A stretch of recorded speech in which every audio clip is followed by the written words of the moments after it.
আসসালামু আলাইকুম। কলার কিভাবে তৈরি করবেন আজকে সেই প্রসেসটা আপনাকে দেখানো হবে। সর্বপ্রথম আমাদের বক্রম একটা কাটা লাগবে, বক্রমটা মাপ অনুযায়ী করতে হবে।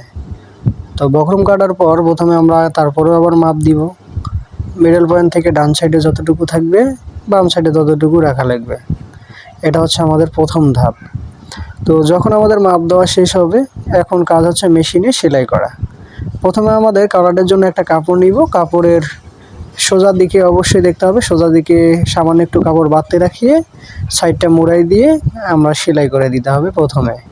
তো আমরা ওই অনুযায়ী প্রথমে আমরা সাইডটা সেলাই করাই দিব। তো সেলাই করা হলে এখানে কমপ্লিট করানো হয়েছে সেলাইটা। এখন আর একটা কাপড় নিতে হবে আলাদা। তো এখানে ওই কাপড়ের দেখতে হবে সিধা আছে উল্টা আছে।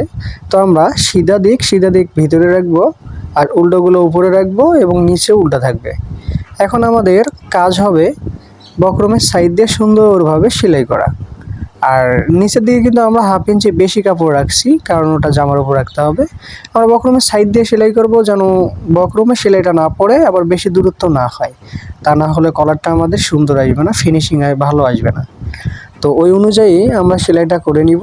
সেলাই করা শেষ হলে এখন আমাদের কাজ হবে আমরা সাইডের যে এক্সট্রা কাপড় আছে ওটা আমাদের সুন্দরভাবে কেটে দিতে হবে। বেশি রাখা যাবে না, কম রাখা যাবে না, সামান্য 1 সুত পরিমাণ রাখলেই হবে। আর কাটার পর এটা ফিনিশিং আসার জন্য আমরা সামান্য একটু যেগুলোতে রাউন্ড আছে ওগুলোতে হালকা হালকা করে কাটবো, যেন সুতাটা আবার না কেটে যায়। সাইডের কাপড়টুকু হালকা কেটে দিব, তাহলে রাউন্ডটা সুন্দর আসবে। এখন কাটা হয়ে গেলে এখন আমাদের কাজ হচ্ছে কলারটের সাইডে যে কাপড়টা আছে এদিকে হাফ ইঞ্চি বাড়তি রাখতে হবে। হাফ ইঞ্চি বাড়তি যদি না রাখি এই কাপড়টা দিয়ে আমরা যে কাপড়ে লাগাবো বা জামাতে বা ব্লাউজে, তো ওখানে আমরা লাগাইতে পারবো না। তো এখন আমাদের কলারটা উল্টায় নিতে হবে। উল্টায় নিলে সুন্দরভাবে আমাদের কিন্তু কলারটির একটা ডিজাইন চলে আসবে। ওই অনুযায়ী যখন আমাদের উল্টানো শেষ হবে সুন্দর কিন্তু এখানে দেখা যাবে যে আসলে কলারটির একটা সৌন্দর্য চলে আসছে। তো নিচের দিকে হাফ ইঞ্চি বেশি আছে। এখন এটা বসানোর জন্যে আমাদের সাইড দিয়ে সুন্দরভাবে সেলাইটা করতে হবে। তো এখন আমরা সাইড দিয়ে একদম সাইড, যার সাইড নাই, আমরা সুন্দরভাবে সেলাইটা করে নিব, তাহলে জিনিসটা সুন্দর হবে। আর সেলাই করা শেষ হলে আমাদের এটা ফাইনাল লুকটা অনেক সুন্দর দেখা যাবে। তো ক্যামেরার কোয়ালিটি বেশি একটা ভালো না, তাই জন্য আপনারা সেটা ভাবিয়েন না। যে যতটুকু মানে চেষ্টা আপনাদের শেখানোর যতটুকু করছি। তো সেলাইটা করা হলে এখন আমাদের মাপ নিতে হবে আমরা কতটুকু লাগাবো। ওই যে আগেই বলছিলাম যে হাফ ইঞ্চি কাপড়টা বাড়তি রাখছি, ওটাই কিন্তু আমাদের ওই জামার সাথে লাগাই নিতে হবে। এখন জামার সাথে আমাদের সুন্দরভাবে এই জিনিসটা লাগাই নিতে হবে। আমরা ওই অনুযায়ী মেশিনে যাব এবং সুন্দরভাবে সেলাই করার চেষ্টা করব। তো আমরা অবশ্যই খেয়াল রাখবো যেন বক্রমে সেলাইটা না পড়ে সাইডে যে কাপড়টা আমরা হাফ ইঞ্চি নিয়েছিলাম সেটা দিয়ে আমাদের সেলাইটা করতে হবে। এতটুকু আমাদের খেয়াল রাখতে হবে। আর যদি সাইডের সেলাইটা আমরা যদি না করি সেক্ষেত্রে বক্রমে যদি সেলাইটা পড়ে তাহলে কিন্তু কলারটা আমাদের কখনো সুন্দর হবে না বা ওইখানে আটকে যাবে। তো ভালো করে আপনারা দেখতেছেন আমরা কিন্তু সাইড দিয়েই সেলাই করতেছি, মাপ অনুযায়ী নেওয়া আছে। তো এইভাবে আমাদের পূর্ণাঙ্গটা সেলাই করে নিতে হবে।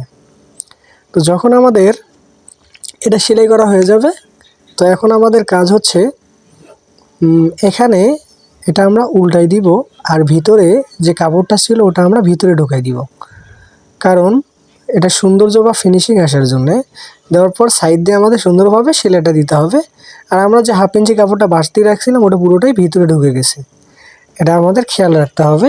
তা নাহলে কিন্তু সেলাইটা আমাদের সুন্দর হবে না। এখন উপর দিয়ে আমরা সুন্দরভাবে একটা চাপ সেলাই দিব। আর যে হাফ ইঞ্চি কাপড় বাড়তি ছিল ওটা ভিতরে থাকবে।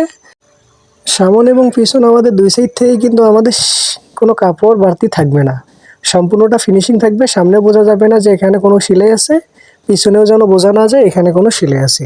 এটার দিকে আমাদের সম্পূর্ণভাবে খেয়াল রাখতে হবে। দেওয়ার পর উপর দিয়ে আমাদের সেলাইটা সুন্দরভাবে করতে হবে।